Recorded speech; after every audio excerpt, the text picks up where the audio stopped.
деректер қорын құрмастан бұрын біз оны жобалап аламыз. Жалпы жобалау негізгі 6 кезең бар.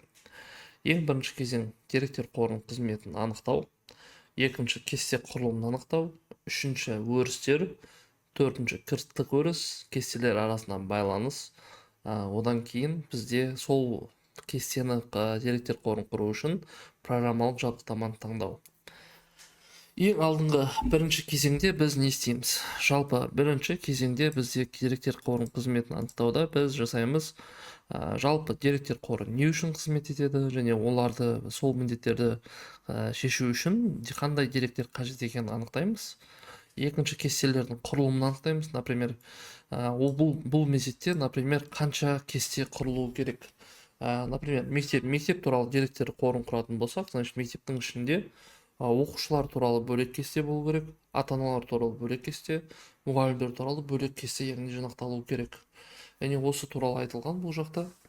Үшінші бұл жерде өрістер дегеніміз, яғни ол жерде қандай өрістер болу керек. Например, аты, тегі, ЖСН, сабағы, 90-дық бағасы деген сияқты, документтің номері деген сияқты мысалға мекен жайы әртүрлі өрістер болуы мүмкін. Және осы жерде әр кесте бір типті объектілер жиынтығы туралы ақпараттардан тұрады. Кестеге арналған өрістерді құру кезінде келесілерді есте сақтау керек дейді. Кестеде берілген объектілер жиынтығы туралы барлық қажетті ақпарат болу керек.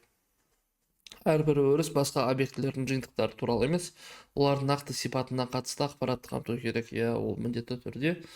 Одан кейінгі кілтті өріс деген ол ключевое поле. Например, осы жерде кілттік өрісті жалпы кілттік өріс дегеніміз негізінде былайынан ключевой поле дейді. Яғни осы кезде бір-біріне қайталанбайтындай, мысалға бір-бірінен ажырататын бір қасиеті. Например, бір мекен-жай болатын болса, мекен-жай тура сол мекен-жайда мысалға бір емес, бірнеше адам тұруы мүмкін. Бір үйде мысалға бір мектепке баратын 5 адам болуы мүмкін. Яғни біз ол мекен-жай арқылы анықтай алмаймыз. Сол себепті бізде оларды айқындап тұратын мысалға өзінің бір ерекше бір қасиеті, ол кілттік өріс деп аталады. Яғни соларды айырып тұратын. Жалпы оған қазір тоқталатын боламыз. Осы кездерде көбіне негізі иін немесе табельдік сияқты бір жеке өзінің номері болады. Так. Төртінші емес, бесінші қасиет бұл жерде кестелер арасындағы байланысты анықтау.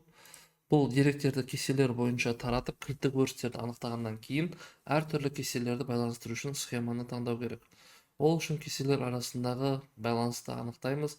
Бұл байланыстар сұраныстарды, формулалар және есептерді құру кезінде пайдаланылады.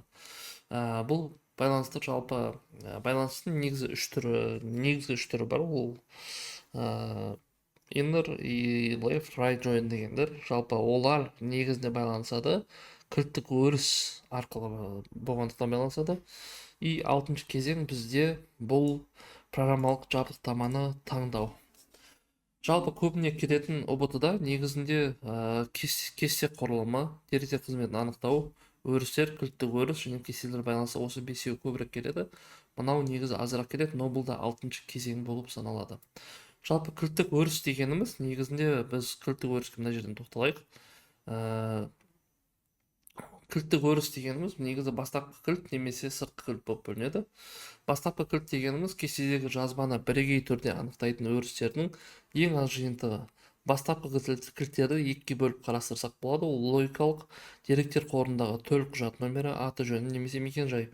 Бұл жерде түсініңіздер, мекен-жай мына жерде негізінде любой мекен-жай саналмайды. Бұл жерде былай айтқан логичный деп айтты. Логикалық бұл, например, бір домда тұратын болса, бір дом мысалға бір ЖК мысалға Астана болсын. ЖК Астананың ішінде бірінші мысалға ол жерде бір ЖК Астана болса, бір үй, бір квартира бір-ақ рет қайталанады. Например, бірінші квартирада тұратын болса, екінші бір адам ол жерде тұра алмайды деген сияқты солайынан айтылған негізінде. Яғни логикалық кілт дегеніміз бұл біз жерде табиғи, ал мынау туралы жасанды. Яғни табиғи дегеніміз осы негізі мекен-жай осы жерде қате деп айтып өзім ойлаймын, өз пікірім.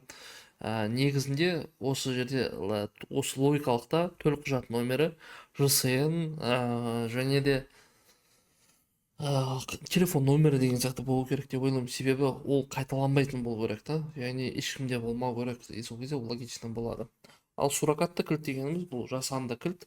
Бұған негізі көбіне ID жатады, яғни жасанды түрде қайталанбайтындай қылып жазатын номеріміз. Например, бірінші адамға келді, бірді бердік, екінші адамға екіні, соответственно, порядок өзіміз орнатамыз. Бұл жерде жасанды түрде болады.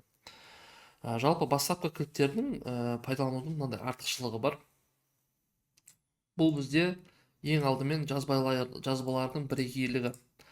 Жазбалардың бірегейлігі дегеніміз, например, біз кестеде кілттік өрісті бірдей мәнмен бірдей жазбаларды енгізуге және сақтауға мүмкіндік бермейді. Например, қараңыздар, егерде ID 1 деп жазатын болсақ, екінші рет біз ID 1 деп жаза алмаймыз. Яғни бізге оны жасауға категорически мүмкіндік бермейді осы кілттік өріс. Келесі екінші нәрсе ол бізде байланыстар. Кілтті өрісті пайдалану арқылы біз кестелер арасында байланыс орната аламыз. Например, біздегі бастапқы кілт пен сыртқы кілтті пайдалану арқылы екі кестені негізінде біріктіруге болады. Үшінші бізде жылдамдығы, яғни кілттік өріс бойынша қажетті жазбаларды іздеуді және сұраныстарды орындауды тездететін индекс құрылады. Индекс дегеніміз, соответственно, іздеуді тездету үшін орындалатын қосымша бір кесте деген сияқты.